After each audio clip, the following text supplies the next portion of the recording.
नमस्कार। कभी सोचा है कि असली टैलेंट है क्या? मतलब वो कौन सा काम है जिसे करने के लिए हम बने हैं? आज हम इसी सवाल का जवाब ढूंढने वाले हैं और हमारे गाइड होंगे डॉक्टर विकास दिव्यकीर्ति।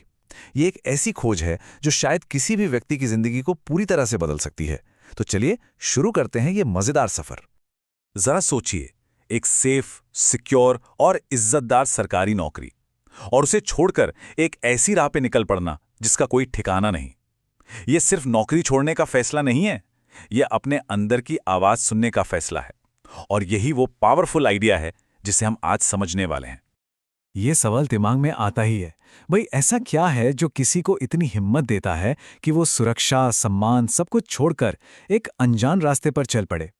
इसका जवाब, यकीन मानिए, पैसे या शोहरत से कहीं ज्यादा गहरा है। चलिए उसी गहरी वजह को ढूंढते हैं। देखिए, ये सिर्फ डॉक्टर दिव्यकीर्ति की कहानी नहीं है।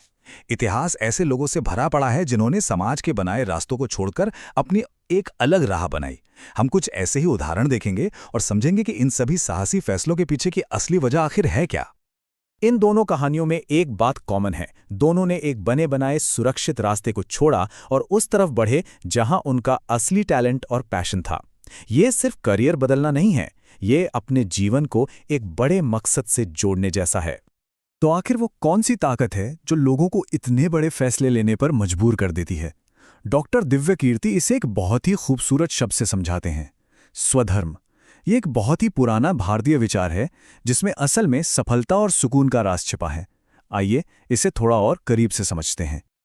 स्वधर्म का मतलब बहुत सिंपल है, वो काम करना जो आपकी असली नेचर से मेल खाता हो।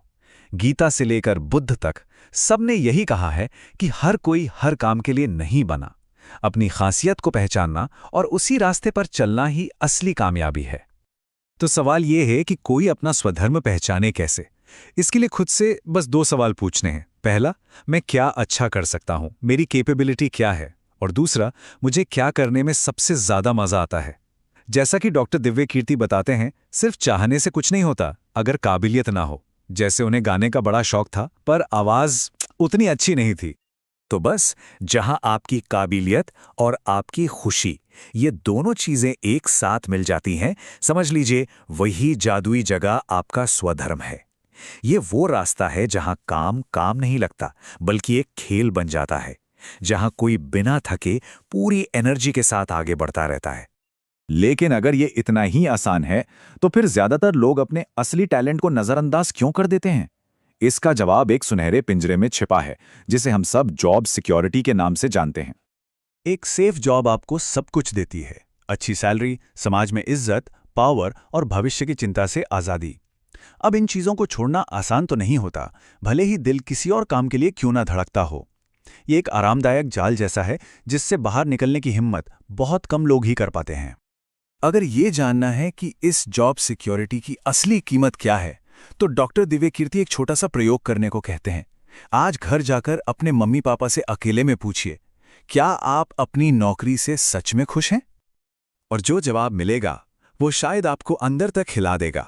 ज्यादातर पेरेंट्स यही कहेंगे, बेटा खुश तो नहीं है, पर तुम्हारी परवरिश और परिवार की जिम्मेदारियों के लिए करना पड़ता है। ये उस कुर्बानी की कहानी है जो सुरक्षा के नाम पर दी जाती है। तो चलिए अब नौकरी करने और अपना खुद का काम शुरू करने के बीच का जो फर्क है, उसे जरा लंबे समय के नजरिए से समझते हैं। मतलब 30 साल बाद कौन कहां खड़ा होगा। ये स्लाइड एक बहुत ही मजबूत कहानी बताती है। 30 साल की नौकरी के बाद एक इंसान रिटायर होता है और उसका बच्चा फिर से जीरो से शुरू करता है। लेकिन एक एंटरप्रेन्योर 30 साल में एक ऐसी विरासत बनाता है जिसे उसकी अगली पीढ़ी और आगे ले जाती है। यह सिर्फ पैसे का सवाल नहीं है, ये एक पीढ़ी के तजुर्बे और मेहनत को अगली पीढ़ी तक पहुंचाने का सवाल है। तो देखिए, बात नौकरी करने या ना करने की नहीं है। बात यह है कि आज हमारे पास ऐसे मौके हैं जो पहले कभी थे ही नहीं। चलिए देखते हैं कि अगर कोई अपने स्वधर्म को पहचान ले तो वो भविष्य में क्या क्या कमाल कर सकता है। ये जो रकम है ना, ये एक यूनिकॉर्न स्टार्टअप की कीमत है। आज के समय में एक अच्छा आइडिया और कुछ सालों की कड़ी मेहनत किसी को भी यहां तक पहुंचा सकती है। अब ये कोई सपना नहीं, बल्कि एक हकीकत है। जरा सोचिए, सिक्किम, भारत का पहला ऑर्गेनिक राज्य। वहां के नौजवान एक सिंपल सा ऐप बनाकर अपने शुद्ध प्रोडक्ट्स को दुनिया के कोने कोने तक पहुंचा सकते हैं। कहानी तो पहले से ही तैयार है, बस उसे दुनिया को सुनाने की जरूरत है। और एक और कमाल का आइडिया, नॉर्थ ईस्ट इंडिया की खूबसूरत वादियां, जहां पहुंचना आज भी एक चैलेंज है। क्यों ना वहां के युवा मिलकर ड्रोन जैसी एयर टैक्सी का एक नेटवर्क बना दें। ये न सिर्फ लोगों की जिंदगी आसान करेगा, बल्कि एक अरबों डॉलर की इंडस्ट्री भी खड़ी कर सकता है। तो आखिर में चुनाव अपना अपना है। एक तरफ है सुरक्षित और आरामदायक रास्ता, और दूसरी तरफ है वो रास्ता जहां आपका असली टैलेंट और जुनून आपको ले जाना चाहते हैं। एक रास्ता जिंदगी देता है और दूसरा जिंदगी को मायने देता है। फैसला आपका है।